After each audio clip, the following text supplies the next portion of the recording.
तो हम OES पर FAQs क्यों देख रहे हैं? क्यों? क्योंकि ये बदल गया है।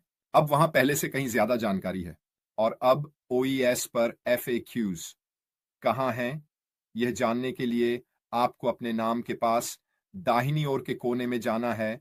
वहां एक ड्रॉप डाउन तीर होगा और वहां प्रोफाइल और फिर FAQs लिखा होगा।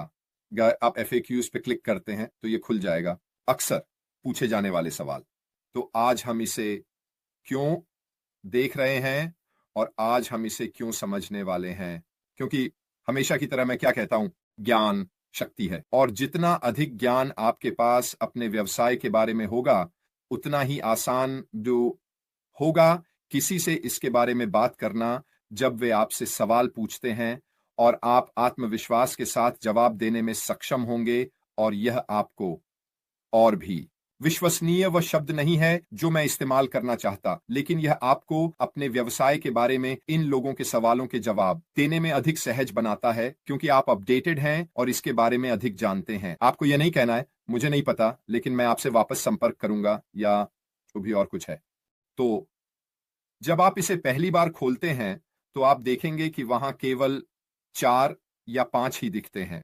ठीक है, लेकिन अगर आप वहां मौजूद आखिरी वाले पर जाएं, ठीक है, जो भी हो, कुछ लोगों के लिए यह हो सकता है कि उपयोगकर्ता व्यवहार डैशबोर्ड में की काउंट क्या है, लेकिन जो भी वहां आखिरी वाला है, अगर आप उस अक्सर पूछे जाने वाले सवाल पर क्लिक करते हैं, ठीक है, और फिर नीचे स्क्रॉल करते रहते हैं, अंदाजा लगाओ, आप देखेंगे कि यह उस समय वहां मौजूद विभिन्न FAQs की एक पूरी सूची लाता है। तो ये नए अक्सर पूछे जाने वाले सवाल हैं जो मैंने पहले नहीं देखे और आप लोगों ने शायद उन्हें भी नहीं देखा होगा। वहां कुछ समय बिताओ, उनमें से सभी को देखने में थोड़ा समय बिताओ। उदाहरण के लिए, क्या मैं तारीख के आधार पर IP को ब्लॉक कर सकता हूं? अब मैंने कभी भी उस सवाल को ऐसा नहीं सुना। और हां, आप तारीख के आधार पर एक IP को ब्लॉक कर सकते हैं। क्या मैं किसी विशेष वेबसाइट के लिए कई IP पते को ब्लॉक कर सकता हूं? क्या मैं ब्लॉक किए गए IPs के लिए अपलोड की गई CSV फाइल को हटा सकता हूं? ये सभी सवाल वास्तव में अच्छे सवाल हैं। A से B परीक्षण क्या होते हैं? फनल का उद्देश्य क्या है? कैंपेन क्या है? क्या मैं कई प्रोजेक्ट्स के लिए एक ट्रैकिंग कोड बना सकता हूं? कई अक्सर पूछे जाने वाले सवाल हैं, सवाल जो हमने पहले नहीं देखे। ये लो, ये पैट पेरेंट है, ये लो, धन्यवाद पैट। कई सवाल या अक्सर पूछे जाने वाले सवाल हैं जो मैंने पहले नहीं देखे थे और मैंने सोचा वाह। और मैंने वाह इसलिए कहा क्योंकि इनमें से कुछ अक्सर पूछे जाने वाले सवाल स्पष्ट रूप से उन चीजों से जुड़े हैं जो हमने नहीं देखी हैं या जिनके बारे में हमें नहीं पता।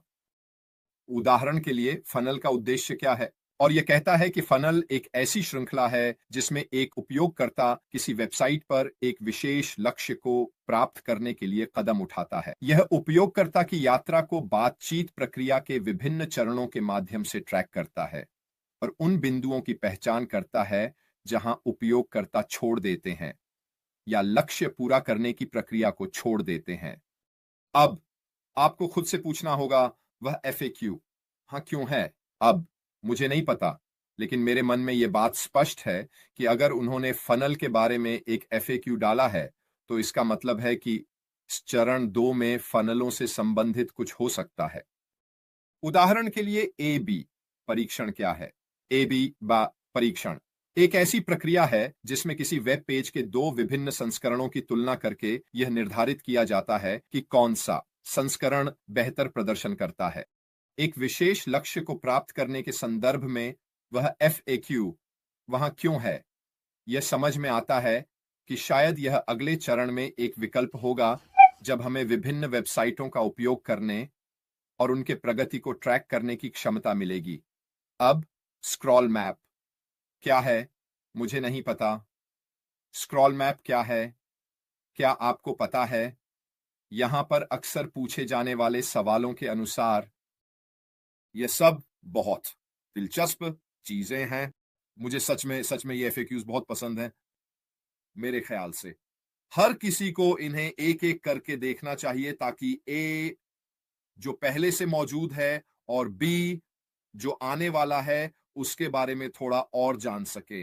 मैं सभी एफएक्यूज के बारे में नहीं बताने वाला, क्योंकि ये 50 से अधिक है और मैंने सोचा कि यह आपके लिए है, जबकि हम यहां हैं, जबकि हम कुछ करने की तलाश में हैं। ईमानदारी से कहूं तो ओईएस के मामले में यह निश्चित रूप से कुछ ऐसा है जिसके बारे में मुझे यकीन है कि आप में से अधिकांश को पता भी नहीं था कि यह वहां है। तो उन सभी एफएक्यूज को एक्सेस करने के लिए आपको अपने ब्राउज़र के ऊपर दाईं ओर जाना होगा। अपने नाम के बगल में ड्रॉप डाउन एरो क्लिक करें। दूसरे टैब में लिखा है एफएक्यूज, उस पर क्लिक करें और आप ओईएस और संस्थापकों को देखेंगे। ठीक है, संस्थापकों वाला सेक्शन कार्यात्मक नहीं है, लेकिन ओईएस वाला है। वे एफएक्यूज वहां क्यों हैं?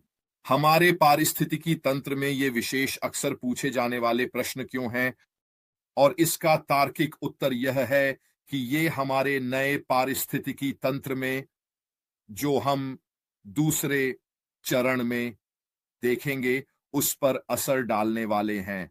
अब अगर आपने सुना है, मार्टी और क्रिस वे हमारे सीईओ अश्मी फराह के साथ नियमित संपर्क में हैं और वह जो हमें देने वाले हैं उसके बारे में बेहद उत्साहित हैं। मेरा अनुमान है कि वह समय सीमा शीघ्र ही पूरी हो जाएगी, लेकिन हमें निश्चित रूप से इंतजार करना होगा और देखना होगा। तो दोस्तों, इसके चारों ओर एक नजर डालें।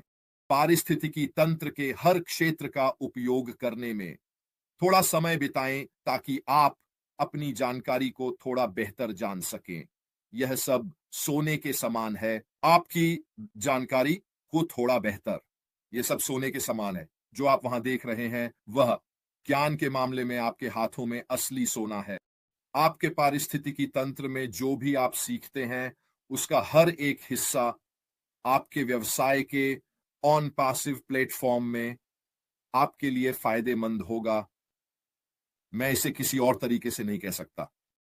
जो ज्ञान आप अब सीख रहे हैं वह भविष्य में 10 गुना वापस आएगा, जब आप लोगों से खुलकर बात करेंगे और वे आपसे सवाल पूछेंगे। क्या हम कर सकते हैं? क्या इस प्लेटफॉर्म के साथ मुझे जो चाहे करने की अनुमति है?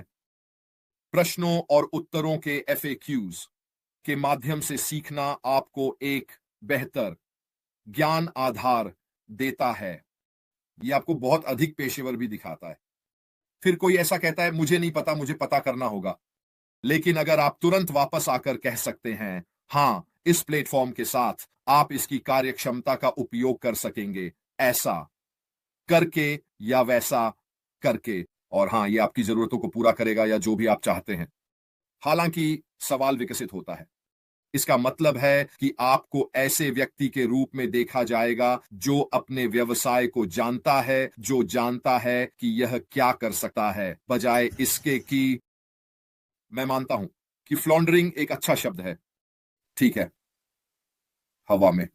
ठीक है, यह सही छवि नहीं देता, खासकर अगर आप उन उत्पादों में से किसी एक की बिक्री करने की कोशिश कर रहे हैं जो उन एफएक्यूज का हिस्सा होने वाले हैं।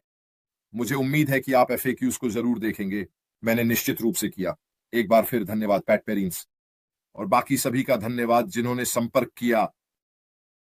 ओईएस के कुछ छोटे छोटे हिस्से हैं जो आप देख सकते हैं, जो मैंने नहीं देखे हैं, जिन्हें मैं एक बड़े दर्शकों के सामने ला सकता हूं, ताकि हम सभी अधिक ज्ञान प्राप्त कर सकें और ओईएस से हमें जो पूरा मूल्य मिलना चाहिए वह मिल सके।